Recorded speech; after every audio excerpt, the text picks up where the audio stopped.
How's everyone doing? Today I'll be doing a horror Blu-ray update, and I have a nice stack right there of horror Blu-rays that I picked up. And you know, horror is my favorite genre, but I'm into all genres of film. But you know, I went a little wild right now on some of the horror Blu-rays. I decided to upgrade a certain few. And as always, if you've seen any of these movies, definitely let me know what you think of them as well.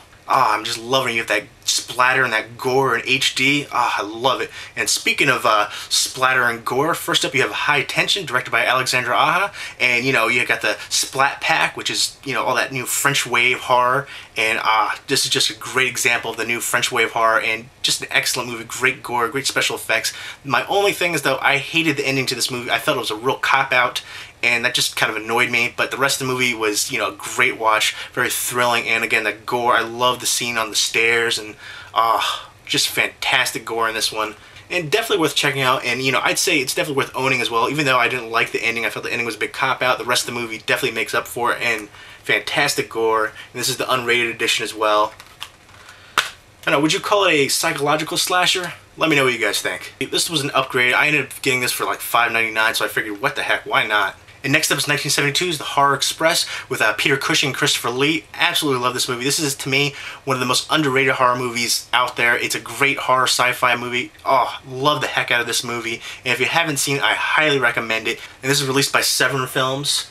And you got a whole bunch of special features in here as well, and very cool. One of the special features in here was an interview with director Eugenio Martin, and Notes from the Blacklist by producer Bernard Gordon, and he discusses the McCarthy era. And it was really interesting to see during the McCarthyism how they basically, you know, banned certain people, producers and directors and actors and all kinds of things. You know, they called them communists and all that kind of stuff. And how basically their careers just ended, and some people committed suicide over it. And it was just crazy, you know, that whole paranoia. So I just thought that was a really interesting feature on here as well. But basically this movie is about an anthropologist who finds what he thinks to be the missing link frozen in a block of ice, and he brings it onto this train, and he locks it up. And you know, while on the train, all these murders start happening, and they find out, you know, what was inside that block of ice thawed out. And there's a lot more to it, but I don't want to give it away. But it's definitely one I highly recommend. And there's actually an introduction on here from Fangoria editor Chris Alexander as well, and that was a really good introduction. I think Christopher Alexander, he's doing great as the new editor for Fangoria magazine, and I really enjoy hearing what he has to say. He always has some kind of, you know, stories, and I really enjoy that. So that was a nice extra special feature as well. But you have Christopher Lee in here, Peter Cushing, Telly Savalas, who played Kojak,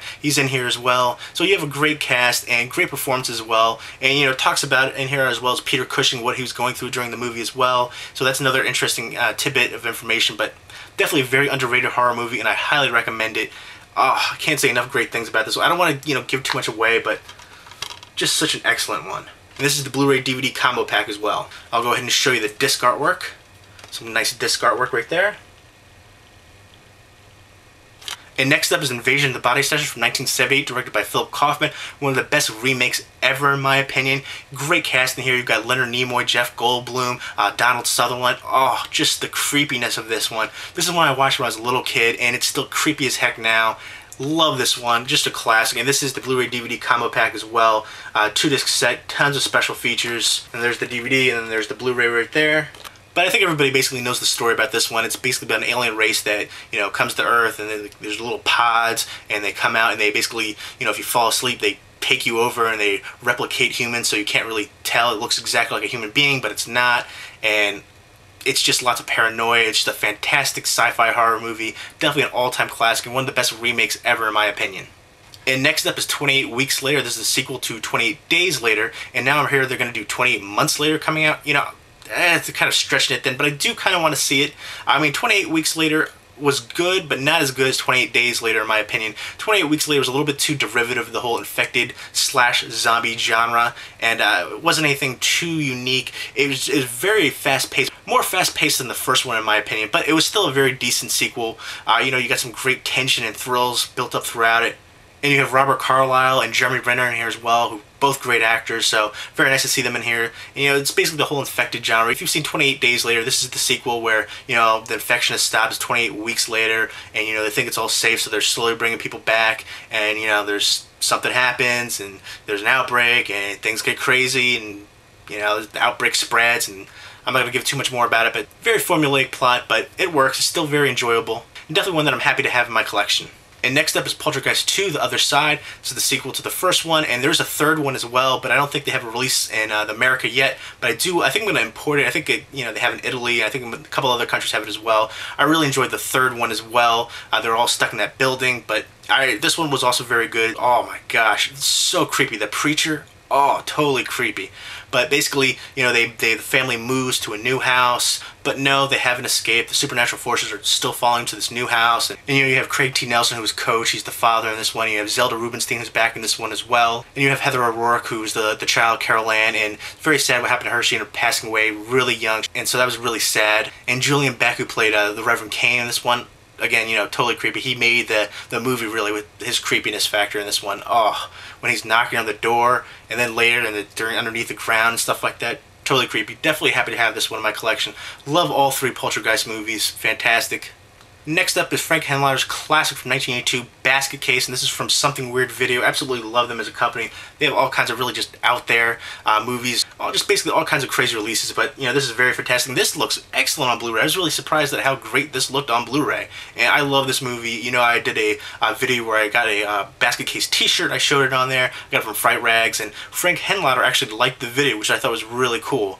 It's basically about a young guy who's carrying around this basket, and what's in the basket? It's his twin brother. But and his twin brother's like this crazy mutated thing that was they were connected at one point, but they were they cut it off, and he's keeping him in the basket, and there he is right there, blah, right there. But I just absolutely love this one. I love the feel of New York City as well. You get 42nd Street behind there. You get just that grittiness of New York City. And definitely a horror classic. And again, I was really surprised at how great this looked on Blu-ray. Oh, definitely worth the upgrade in my opinion. And next up is The Hills Have Eyes Unrated Collection. It has The Hills Have Eyes 1 and 2, the remake from Alexander Aja, and then the one right after the sequel. And I absolutely love the remake, and I even love the sequel too, The Hills Have Eyes 2. I know everybody hates that movie, craps on it, but I really enjoyed the creature development in it. They have very unique features to each one of them, especially the one guy you see in the scene where you see the rock behind the girl, and all of a sudden comes out. That was excellent. And then you have the one creature with the glasses, and it's I just loved it. And the gore was really fantastic in it as well. I know everybody, they hate it. The acting isn't so great by some of the military guys in it. But once you get past that, once things actually start happening and the ball starts rolling, it takes off from there. Great tension and suspense. And the remake, The Hills Have Eyes remake, directed by Alexander Aja, fantastic remake. One of the best horror remakes ever, in my opinion. For me, it's just as good as the original. Wes Craven's The Original Hills Have Eyes is just, it's a masterpiece, but the remake by Alexander Aja is just as good in my opinion. Absolutely love it. One of the best remakes ever. And it comes in a nice glossy slipcase right there with both of them. There's the first one right there. And then there's the second one right there. And I just, I'm not, everybody knows this one. It's fantastic. If you haven't seen it, definitely check it out. But this one right here, I love this one, the grittiness factor to it. Just the way it starts out, it's just so gritty and dirty and nasty. And I loved it. The acting, subpar in some parts, especially with the military guys. Subpar from a lot of those guys, but once it takes off, once they get into the hills, it's just awesome from there on. I really loved it. It's just a fun horror movie, and it's a popcorn horror movie essentially. Lots of gore, and you watch it for the gore and the creatures, and like I said, the creature development was awesome in this one. It's really cool to see how unique they made each one, how each creature had special different features and made them unique, and really enjoyable. Some great kills in here as well. So I know I'm in the minority for this one, but I really love Hills Have Eyes too. And so I definitely had to pick up this pack right here. It was really cheap. I got it for both movies for $15.99, so I was like, sweet, definitely. Very pleased for that. Can't wait to check both of them out and Blu-ray. So there you go, there's my horror Blu-ray pickups. If you've seen any of these movies, definitely let me know what you think. Then leave me a comment or a video response down below. Hope everyone's doing well. Take care.